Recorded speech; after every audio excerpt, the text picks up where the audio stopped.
नितिन उपाध्याय की लघु कथा चूड़ियाँ आज आपके सामने लेकर आई हूँ।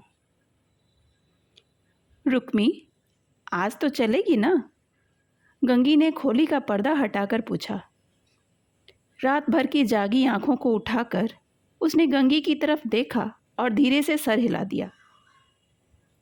गोविंद को गए अभी 3 दिन भी नहीं हुए थे।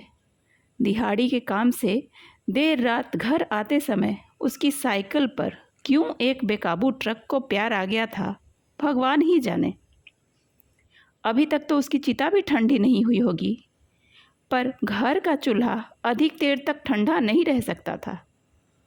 अभी तक तो आसपास की खोलियों से उसके लिए खाना आ रहा था, पर 2 दिन से ज़्यादा अपने पड़ोसी को खाना खिलाने की इच्छा तो महलों में रहने वालों को भी नहीं होती। ऊपर से उसकी बस्ती में तो किसी की यह हैसियत भी नहीं थी। उसकी छोटी सी खोली में तीनों लोगों की दरिद्रता बेफिक्री से पैर पसार कर लेटी हुई थी और बची हुई जगह में दोनों बच्चे सो रहे थे। गोविंद के रहते उसे कभी भी अपनी गरीबी पर रोना नहीं आया था।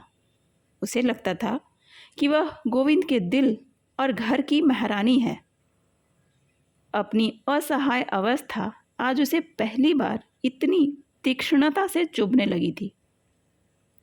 वह उठी, मुंह पर पानी के छींटे मारे, पल्लू से मुंह पोंछते हुए दरवाजे से लटके हुए शीशे के टुकड़े में देखकर अपने बाल ठीक किए और आदतन सिंदूर की डिबिया उठा ली।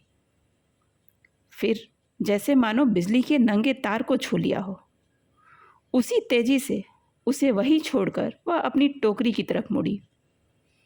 टोकरी के आसपास उसकी रानी कलर की चूड़ियों के टुकड़े पड़े थे, जो परसों इसी गंगी ने फोड़ी थी। गोविंद कितने चाव से 10 दिन पहले ही लाया था।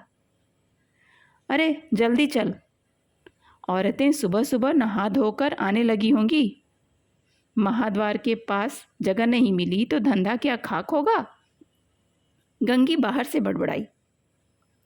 टोकरी उठाकर बाहर आई तो उसे देख गंगी बोल पड़ी, अरे तेरे सुने माथे को देखकर सुहागने देवी माँ के लिए सुहाग की चीज़ें तुझसे क्यों खरीदेंगी?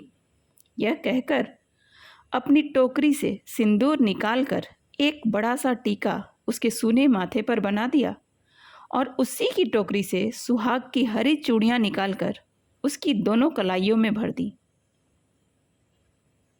आज के ज़माने की यह कहानी आपको कैसी लगी? कमेंट में ज़रूर बताइएगा।